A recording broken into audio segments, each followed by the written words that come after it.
say, Gaz, can I vent to you about something? Yeah, go straight ahead. Oh, you swine. What's going on with you? Anyway, welcome back to Mystery Death Theater 5000, folks. We're down one person for today, but you know we're kind of we've been desperate to get back to Alien Isolation. Gaz here has been asking after it, and it's like it's time to get back to wandering around a space station as Amanda Ripley. Yeah, we're very much at a part of the game where it just turns into a space station simulator game where you just simply wander around and enjoy the sights for a bit. Exactly. So we're going to take this opportunity to like talk about movies. There's been a lot of news, as we were just saying, in the Alien franchise recently. So it's a lot to cover. Yeah, absolutely. I mean, I guess one of the things is just to go straight from the off. One that's been released. One that's been announced very recently is that there's a new Alien game on the horizon. I think it's called Aliens Dark Descent, which immediately makes me think of Insomnia. Oh, you might want to just avoid them. Yep. That's the plan. Oh. Oh. Oh, no. Okay, this was where I came from, I think, right? Yeah, that's where I came from. Yes, that was, yeah. Okay. Oh, it looks like... Oh, yeah, the androids are taking care of it. They got it. Doing fine, Ace! Hey. Oh, whoa! Oh, yeah, they take care of more than just... more than just the bad guys. I think I might need to... Whoa! Oh. Okay, Don't there we me, go. I'm lactose intolerant. Woo! Oh, God, yeah. But the fandom, I know from experience, has been screaming out for an Alien Isolation sequel. Yeah, and as they do. You know, as they do. It's been the best received Alien game in a very long time, which is a series that has famously gotten some pretty terrible games over the years. And so finally, they have announced that they're releasing a 4-person squad-based co-op shooter, I think. Puzzle game. Yeah, I have it on the X. I think I may still have it installed on the Xbox here. I'm not sure. Well, there's Fireteam Elite, which is the one that's out currently. Oh god, okay. And I've got that as well. Yeah, but there's another one coming out next year. A different one called Dark Descent. Okay, so that's a separate project. Okay. Exactly. Yeah, and I've yet to see the difference between the two. Hey, wait, no, come on, there's defenseless civilians over there. Why don't you go mess with them? I wish I could remember what the next... Oh, man, this is like a David Carradine simulator. Yeah, oh, God, it really is. Oh, God, Gaz, God damn, man. Wow. Sorry. Wow. Buddy. Yeah, I'm sorry. I went way too dark, way too quickly. Oh, that's what there we go. There we go. Let's leave that one behind. Yeah. They're not just responding to trespass violations, it's like they're hunting. For everyone and anyone. What do you mean? Anyone, I do miss everyone, that guy. make your distance, you know. What's the difference? There ain't no difference. Okay, that's dead end. Sir, excuse me, sir. Could you maybe stop doing that? I'm not playing a game with you. I'm trying to... I maybe shouldn't have done that. No, I was gonna say. Oh no! I think they were on your side for a moment. For once. Wow. Okay. Wow. That went off the rails real quickly. As you can tell, folks, I haven't played this in a bit. Yes. Straight in at the deep end. I thought that there was a lot more walking about before everything went to shit. So we're straight in at the deep end. Yeah, I was doing some practice of this about a week and a half ago, and it was. It seems like it happens a little. It happens. The walking around happens a bit after this, so I just got to get through this set piece, right. and then it's time to walk around and meander. Okay, so let's see. I also need to start using my motion detector. Oh, that's right. There's a bunch of people out there. But yeah, so that's right. I completely forgot about the this next Alien game that will be. It'll be a something. You know, we'll see how that goes. Yeah. Yeah, it's just one of those. I don't understand why they. I mean, I understand that Alien Isolation, it didn't overperform, but didn't underperform. It's just somewhere in the middle, and so they've been umming and ahhing about putting that type of money into this type of game again. Because the Alien games that they've released since, Fireteam Elite, for example, is very cheap. It's just using the assets of Isolation and a few other games, and for example, the characters don't actually like the lips don't move when they speak and that kind of thing. It's just it's very, very cheap, but it's also got its charm. But this is what people want more of, and they still haven't gone for it. So fingers crossed something happens in the future, though. Yeah, here's hoping. Wait, for God's sake. Yeah, it's been a. Off the leash. They're attacking on site. It feels like, you know, with all these different games that are coming out and doing this, doing that, going around. There we go. For who? It really feels like, you know, just IP is just being exploited all over the place, you know. Yeah. And it was actually kind of a surprise that it took so long. Fuck. No touchy. Okay. Seriously though, if this is your kink, this is an incredible game to play. They should have put that on the box. just the image of a working Joe strangling you. Oh, God. and the tagline: "If this is your kink, then Alien Isolation's the game for you." Yes. You can isolate. This is all that happens from here. Yeah, I mean, the alien got vented. It's not like we're going to run into another one. No. Yeah, God forbid this is... I mean, they call it Alien Isolation, not Aliens Isolation. Exactly. Yeah, And they did say that there was only one alien in it, and they, as you know, game developers wouldn't lie to you. Oh, no, not at all. Never would they lie. Never. Wait, I've got some security shutters in my way. Especially my boy Randy Pitchford. Oh, Zam. Uh-oh. I nearly sent you into full Mars Attacks mode. Okay, come on. Fuck. Wait! I gotta find alternate route. Okay, that's great. That's fine. Totally fine. It's exactly what I wanted. Fuck it. I think the EMP mine will, oh, here we go. Yeah, there we go. That'll do it. Yeah, that... his little feeties. That's the mother. That's the mother, Rick. Oh my God. Sorry. Okay. Yeah. No. Please, always reference Dark Place. Always. Okay. Just so everybody out there knows, if you have not seen Garth Marenghi's Dark Place, in the US, it is currently, I believe, still on Amazon Prime. Yeah. Please go seek that show out because it is a treasure. Oh, truly. It's something as well, like, if you can get your hands on the DVD, even like an import or that type of thing, it normally goes cheap on the resale market. But all of the special features are done in character. Oh my and God. There's like an extra hour-long documentary that is all like more candid to the camera pieces with all of the characters as they're talking about the making of the show, and that is like a whole episode in itself that's worth watching. Oh, that's awesome. Does it also include the Dean Lerner interview series?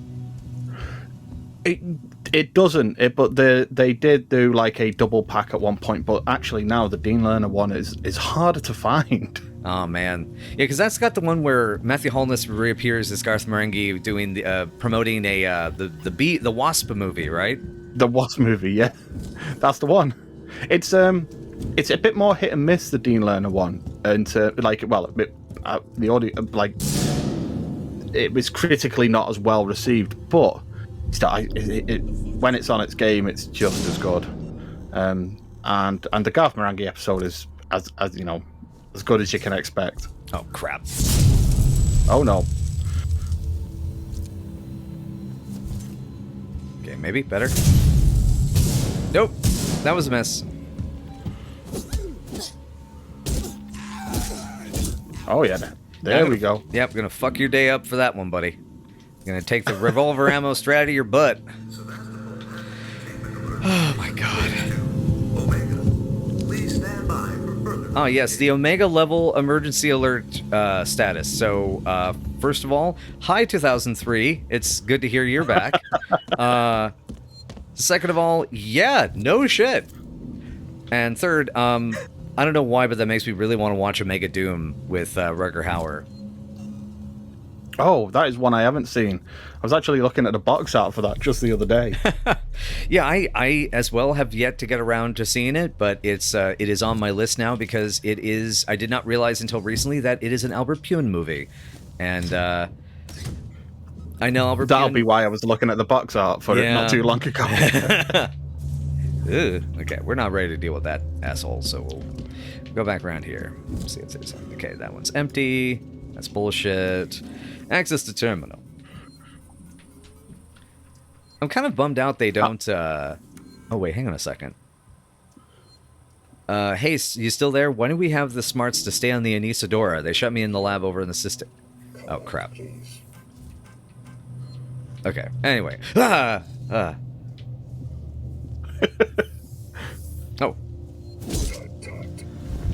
Nope. Okay, I was hoping I could stealth kill, but apparently, no. I am not strong. I am not strong enough for this. Oh, no. Yeah, I think you can stealth kill in this, but weirdly, it's just one of those things I never did. I was always too scared. Whoa. Oh, the chart. It hadn't been reloaded. Yeah. All right, come on, Rip. Let's do this.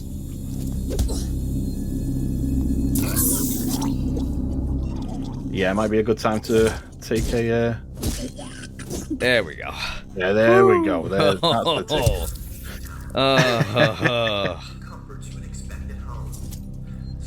tick. Which... Yeah, I sadly do not have a recipe for stun begun cartridges. Because I'd be making a lot more of those if I could. Alright. Anywho, yeah, Mega Doom. Albert Pyun. Yeah, again, if anybody out there has not seen Albert Pyun movies, know that they're not great, but they're very lovable for some reason. Yes. That's kind of what I would say. Like, he did a Die Hard ripoff with Lyndon Ashby called Blast. And if you want to see the most amazing low-budget thing that Rutger Hauer has ever done, he has a very small role, but he is a terrorist expert who's this kind of wacky dude. He's based... So, Rutger Hauer, Dutch, playing, yeah, I think, a Native American... Oh, in a wheelchair, okay. Terrorism expert who kills the bad guy by running into him in his little mobilized wheelchair, and then jumps off of it into a pool. And as the bad guy starts to get up and grabs onto the chair for leverage, he then sees "Time's Up" written on the thing and notices that there's a C4 charge underneath the seat.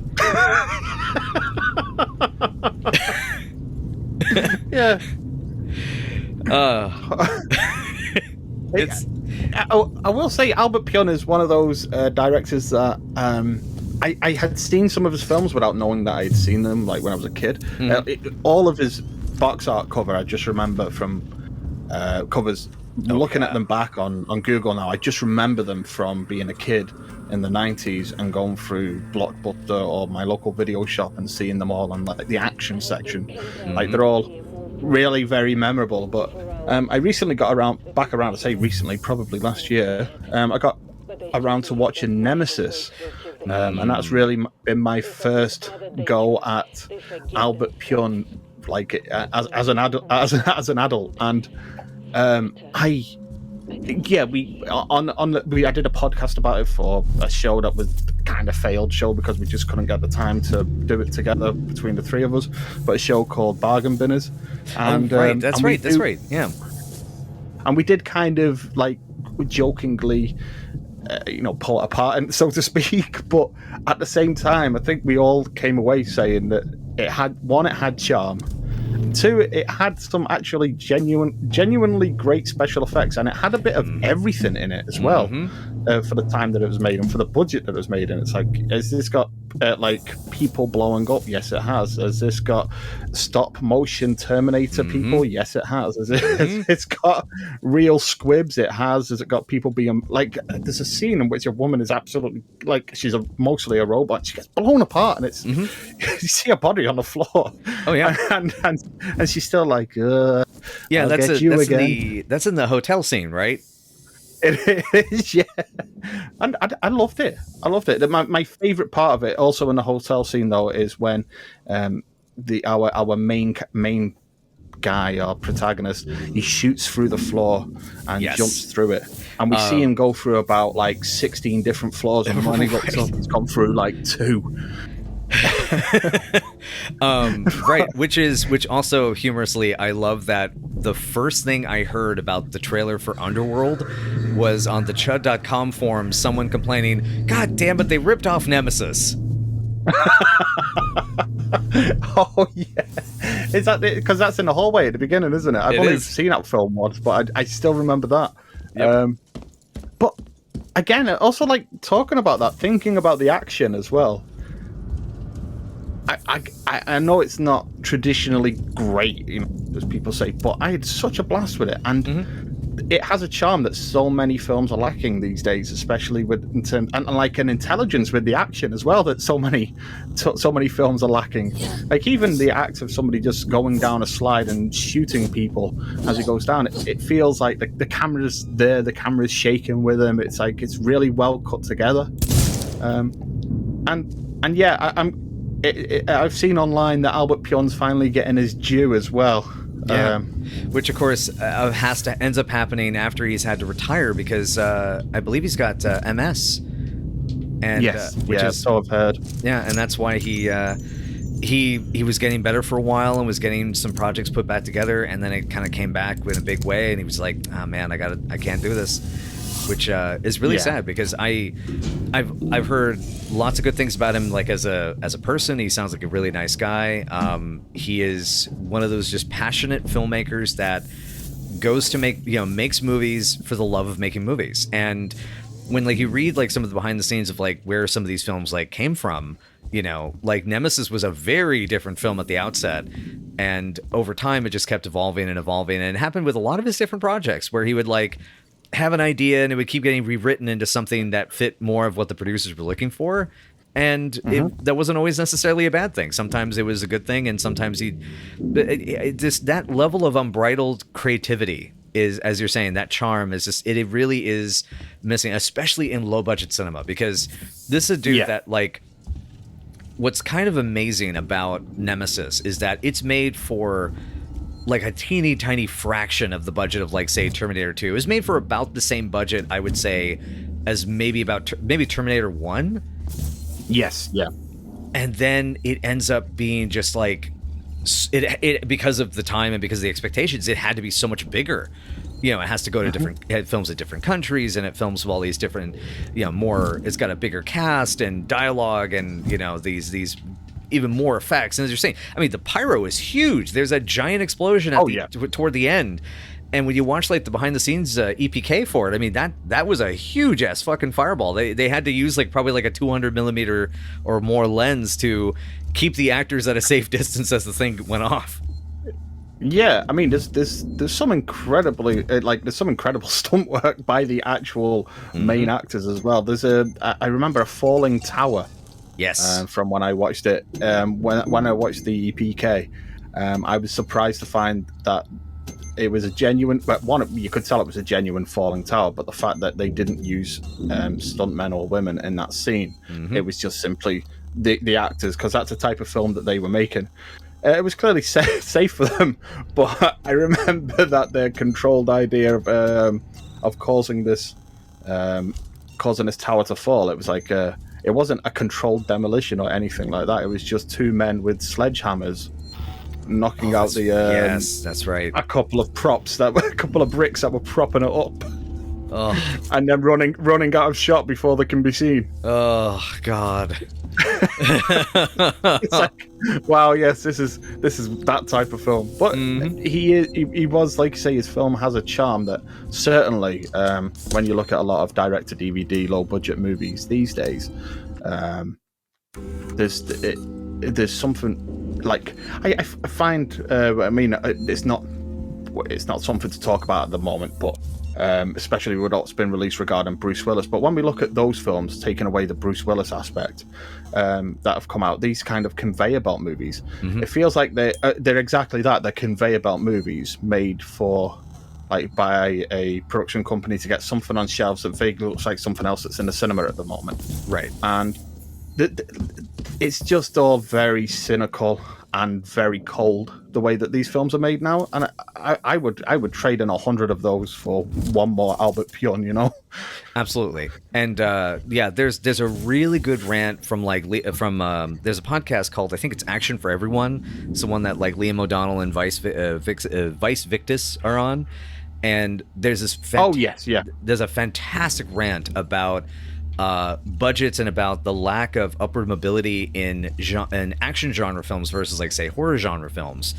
And it's a wonderful rant because it talks about how, like, these DTV action directors today, especially if they're doing films with, like, the one name actor for like a couple days of shooting, most of the budget goes to that one name actor because they have to spend, like, $150,000, $200,000, and you're really making the actual action movie for like $300K or less.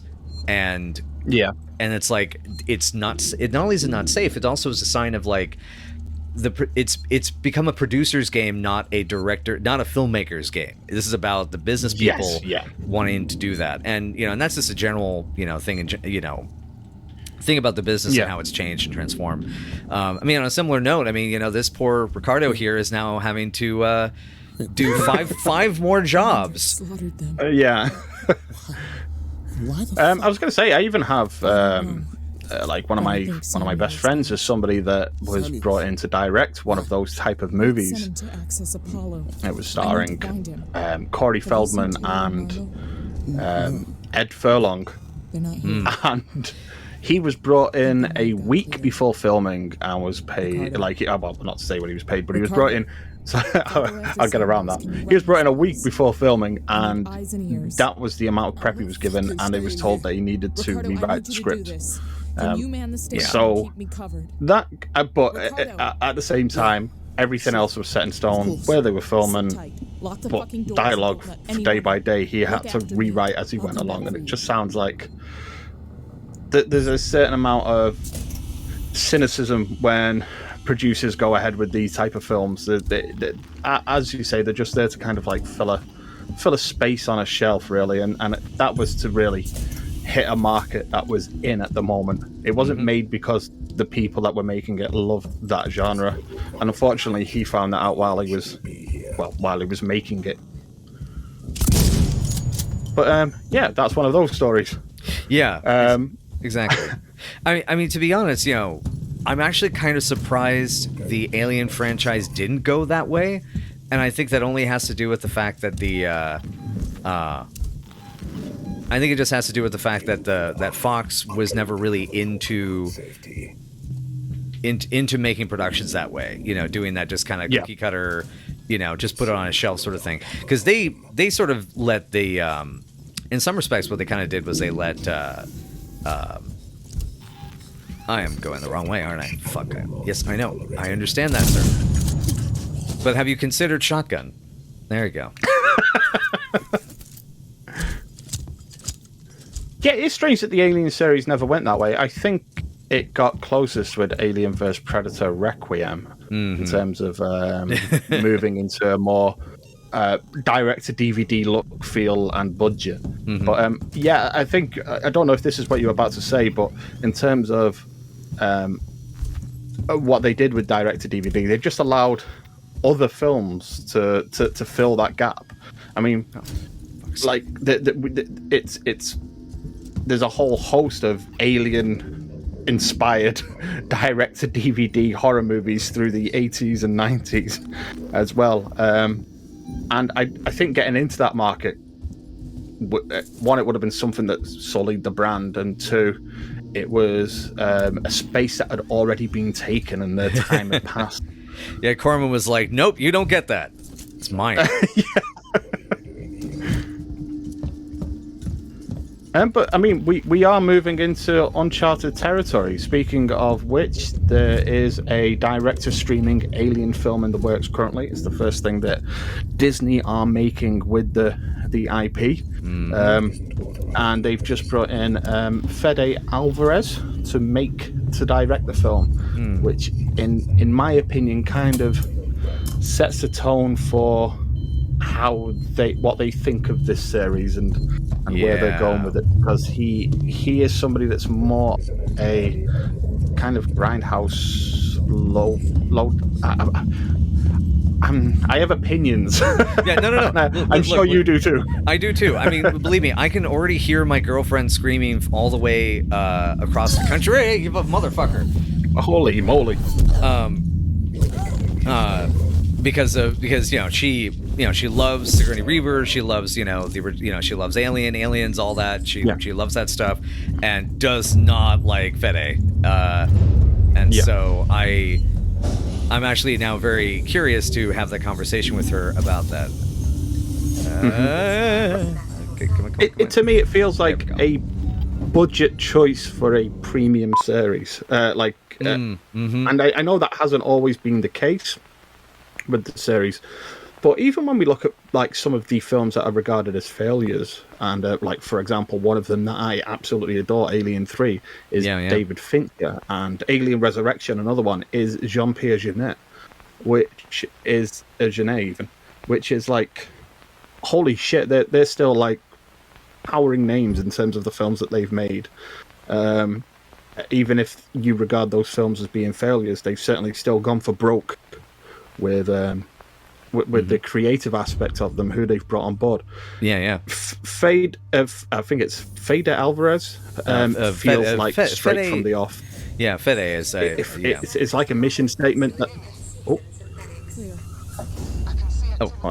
hang on. Audio's just changed on my side. There we go. I got you back. There we go. Okay. Yeah, sorry about that. And no worries. Sorry for the technical difficulties, folks. Working with the Elgato again. But I think I was just saying that Alvarez feels like a budget version of what they should be going for. Yeah, no, I totally hear you. I was in the middle of trying to respond, which as I realized the stream suddenly went dead and was like, crap. But yeah, the thing that really bums me out about it as well is it's a case of it. What does Fede have to say with an Alien movie? Yes. And you know, like because you say you bring up David Fincher for Alien 3, Jeunet for Alien Resurrection. Both those filmmakers, for good or for bad, they both had something to say about those movies. You know, with those films. And you can look at them in isolation and clearly see them as David Fincher films and Jean-Pierre Jeunet films. Isolated against the series and more against their filmography, there's a lot of overlap. They bring a lot to it, and they still say a lot as well.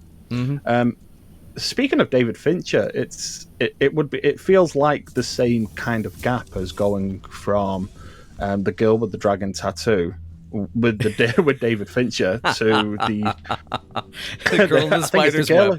Girl in the Spider's Web. Which that's the one. I love that they even skipped over the other two actual sequel books that Stieg Larsson wrote, and they went for the book that the publisher had made. That even the Stieg's life partner was like, please don't release this book. This is terrible. it's against the legacy. Don't do it. And they released the book anyway. And now, of course, they use that for the Fede Alvarez. It's like, it's so fitting. Yeah. It's so fitting. And watching that film as well, I haven't read the book, but watching that film and knowing the legacy of the book that it's based on, it's strange to see that series, to see The Girl with the Dragon Tattoo go from that first film by David Fincher. I know that there are other films made, but looking at that series specifically, the American version, going from the one with David Fincher and all of that's involved with that, it's just simply about a serial killer. Well, it's about a missing person that leads to a killer who lives on an island, and everything that's involved in that. It's an investigation, and it has very kind of like humble beginnings, humble ends kind of thing. It doesn't have worldwide implications in terms of what happens here. And then you go to The Girl in the Spider's Web, and it has essentially a Bond narrative. You know, you've got the possibility of nukes being launched and stuff like this. I didn't know about that. Oh my god, it's crazy.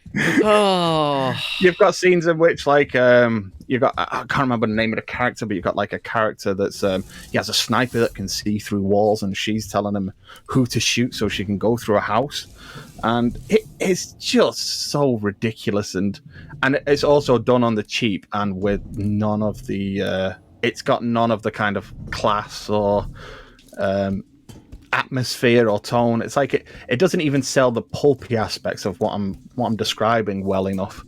Yeah, and, it because I didn't personally see it. I only saw the trailer. My father watched it because he has a tendency to watch all of these, Euro thrillers, and and that's even kind of what he said about it, was that it was like sort of a disappointing Euro thriller, which, there's already enough of those. We don't need more of those. Oh, yeah, there's plenty. But also as well, it's taking him out of the equation, taking Alvarez out of the equation. He's not a filmmaker that I'm particularly enthused about. Yeah. I didn't mind the Evil Dead remake, but I didn't love it. But yeah, taking him out of the equation, it still feels like something of a spit in the face for the series that they're taking, especially now we've heard about Blade Runner as well being turned into a series for Amazon Prime. Oh, it feels like we're taking these two like truly cinematic legacies. These films, like when you look at Alien and Aliens and you look at Blade Runner, they are pure cinema in terms of how they were made and how they look and how they feel and how they sound. They're made to be seen on a big screen, and now they're being like funneled into streaming services, and that feels like such a step backwards for cinema in general as well. I know that I'm probably overplaying Aliens and Blade Runner's part in history, but it feels like it's a real loss for cinema if that's all that we've got of them. It doesn't feel so bad for Predator, so to speak. I do feel like Predator's a cinematic film, but that series has gone downhill for a very long time afterwards. Yeah. Well, and the case also with Predator is that was planned as a theatrical movie. Trachtenberg was, was greenlit as a theatrical before the sale. Yeah. Also,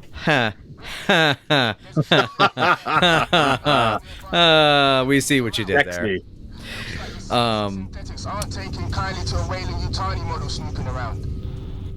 Oh yeah, they would be a little pissed off about that, wouldn't they? But anyway, the thing regarding I think with streaming and the way that it's going to, and especially this whole seriesification, this exploitation of IP. Yeah. One of the big issues that I have with that is when you turn everything into IP, what meaning does it have? Yeah, because exactly. It doesn't have any meaning anymore, because we and so it's kind of like, okay, have you watched any of The Offer? I haven't yet, but I've just listened to an audio book that was all about the making of The Godfather. Mm-hmm. I'm sure I'm well versed with the happenings of that film. Okay, so the reason I bring this up is because it's a show that is advertised as this is the serious, gritty, sort of like the real the shocking story behind the making of The Godfather. When you watch the show itself, it plays like Walk Hard. It feels like a parody. Oh, well, I was going to mention that anyway, because I have seen a couple of scenes from the film, from the series, and watching for example, the Brando scene. Al Ruddy meeting. Well, I've not seen the Brando scene. I've seen the Al Pacino scene Al Ruddy meets Al Pacino, and I in that moment I was like, I don't know if I can watch this with a straight face. Yeah, I I'm honestly just blown away by it, and like the and like it's sad because like Matthew Good makes a good Bob Evans. He's a very good Bob Evans, but the characterization is so cartoonish. It's like, are you fucking kidding me? Also, nice nick of time save there, Rip.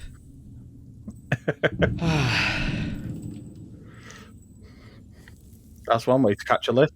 Oh, very nice. To the regard about what you're saying, though, I feel like, you know, it's.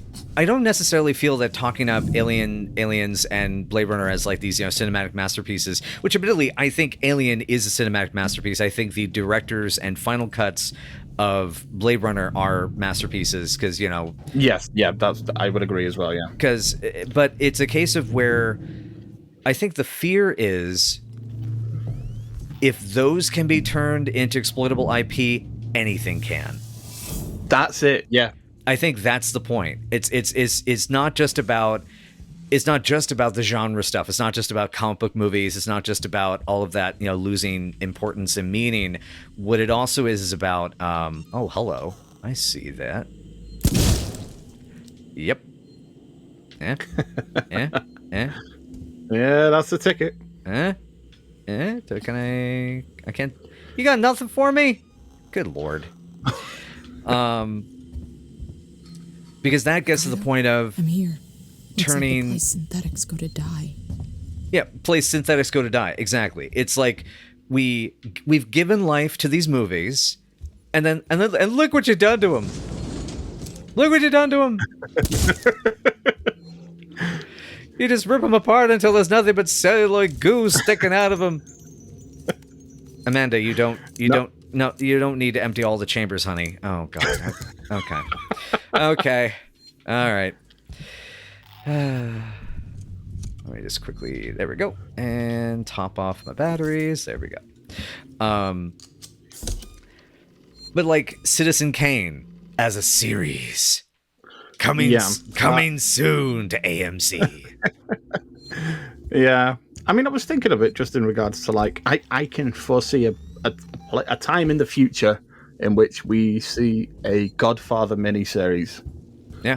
I mean, that even technically existed as the Godfather saga back in the 70s anyway. Yes. Yeah. Yeah. But yeah, I can see us going in that way, and it'd be like an Amazon Prime exclusive, and it'd be like we pumped $3 billion into this.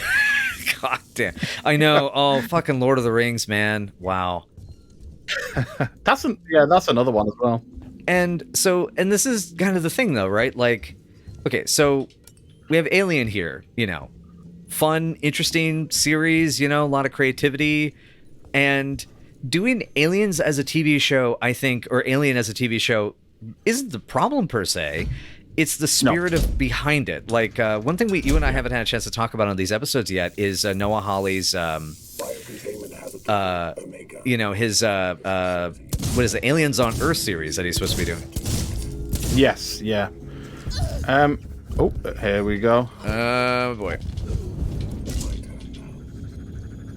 No, it's not. No, it's not. No, it's not. Go away. Go away. Nope. Nope. Nope. Nope. No, sir. Don't want any.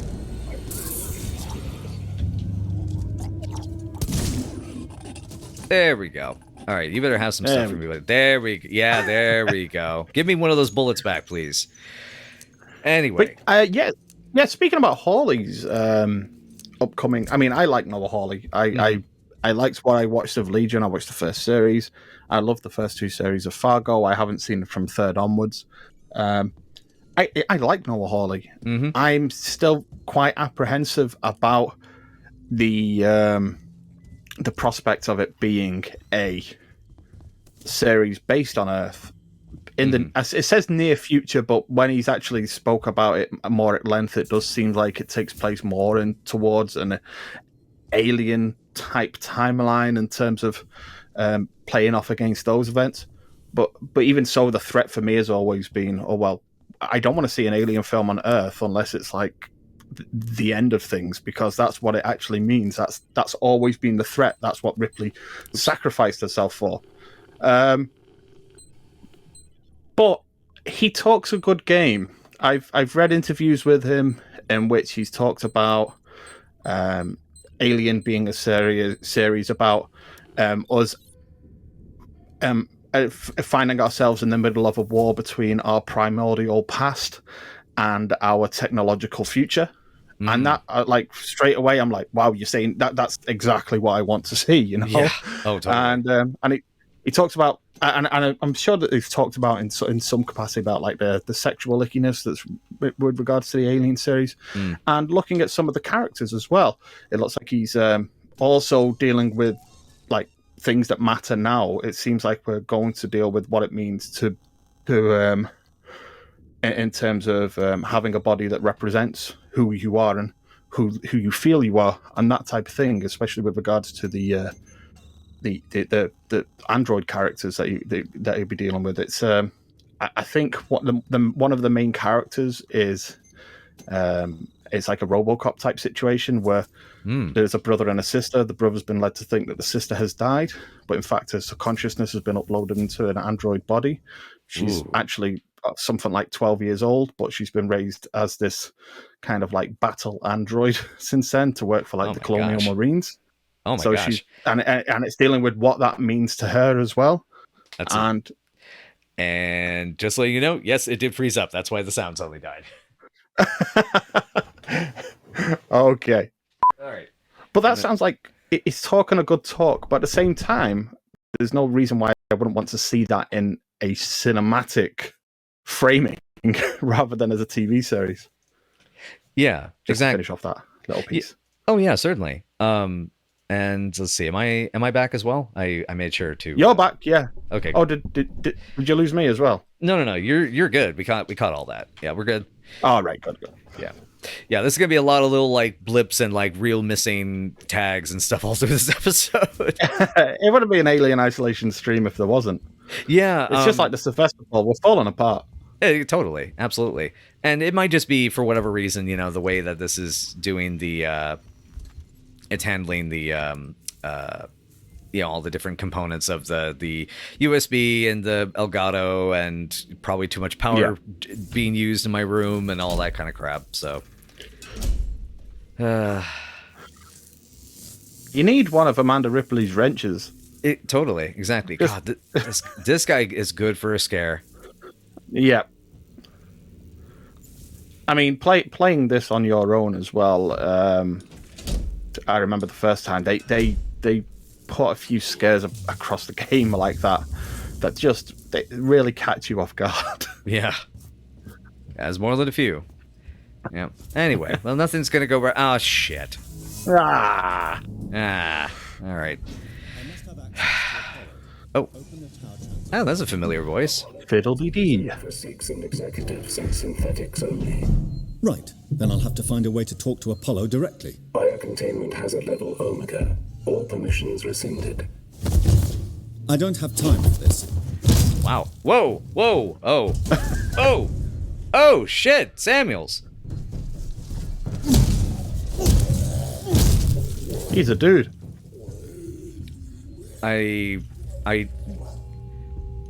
I'd say he's dead. Man, Samuels is a badass. I'm glad he's on my team. For now, anyway. For now. Okay. Have you been further into this game in regards to Samuels and that type of thing? This is actually about where I've left off, actually. So, okay. Yeah. Yeah, I've been trying to go into... The idea was to do this as much a blind playthrough as possible, so that was part of it. But I mean, that does get sort of tricky. Oh, God. This was... I remember this scene. Yeah. Yeah. Oh, God. I can see where this is all going. Which is to say, horribly wrong. Oh, God, it hurts. Let's see. Is there any ethanol use I can do? And I've got to get flamethrower fuel recipe. This is bullshit. Can I fully stock this up? There we go. All right. Yeah, so just kind of give folks at home who haven't seen this segment the plan. The showroom's got appointments. They've basically, when things started to go wrong with the Seegson Synthetics androids, there's this showroom thing. There's a lockdown button near my desk from when these machines were actually worth something. Don't worry about them. They're only display models. And so basically, I have to hit that button to get things activated. Because of the fact I don't know which ones are going to be a problem, we're going to do this. We're going to do this the fun way.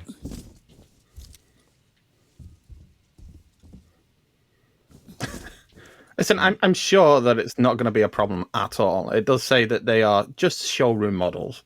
There's nothing that can possibly go wrong. Possibly go wrong. Even this one is thinking about it and isn't entirely convinced. Yeah. Exactly. See, this is you trying to explain it. It's fine. It's totally fine. Everything's cool. All right. I think that's everything. Oh, wait. Hello. To be honest, the dead person behind the desk really sells it. Yeah. You know, everything's. There's nothing wrong here. All right. Please disperse. Okay. I've hit the button. Was that the button I needed to hit? I think you have to go and hit the... Oh, there we go. Oh, you creepy fucker.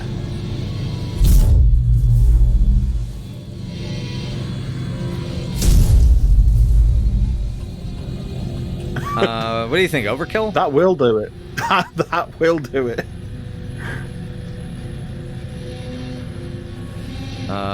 Music hasn't died. Uh-oh.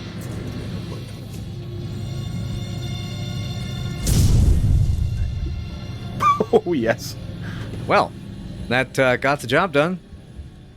Yep, music's gone. I think we're good. Ah, fuck! What the hell was that? I think it was just the door shorting out. Either that or it's scripted that they're going to try to beat down the door. Yeah, they're... I would expect that. I think there's some supplies behind the counter room behind the desk. Yeah. All right, let's see. And a save point as well. Whew, okay, heart rate, go down, please. I would say just before pressing that, there's a save point in the back of the room. Okay. Save point. Let's see. I get to a point in this game where I save it a ridiculous amount of times. Oh. Thank you, sir. Thank you. Mind if I do? That. Okay, is it just me, or with the jacket, does that look like Flyboy from Dawn of the Dead? It does look like Flyboy. Holy shit. Okay, where is that? Okay, it's over this way. The save room. There it is. Yeah. Oh, there it is, yeah. All right, cool. Whew. All right. And with that explosive conclusion, I think we'll call this an episode, but you got a little more time to rock and roll with this game, buddy? Unfortunately not. It's like 10 o'clock here. I've got to go to bed because I'm on early duty tomorrow. Ah, bummer. Okay, well, in that case, we will return to Alien Isolation at some point in the future at an indeterminate time, but we will definitely be returning to this because, as always, we love having you here. It's always great to chat with you, my cinematic soul brother from across the pond, and we will hope that you have a wonderful rest of your night, and all of you out there listening, we hope you have yourself a good time. You know what? Treat yourself to some good Alien content. Absolutely. Yeah. What?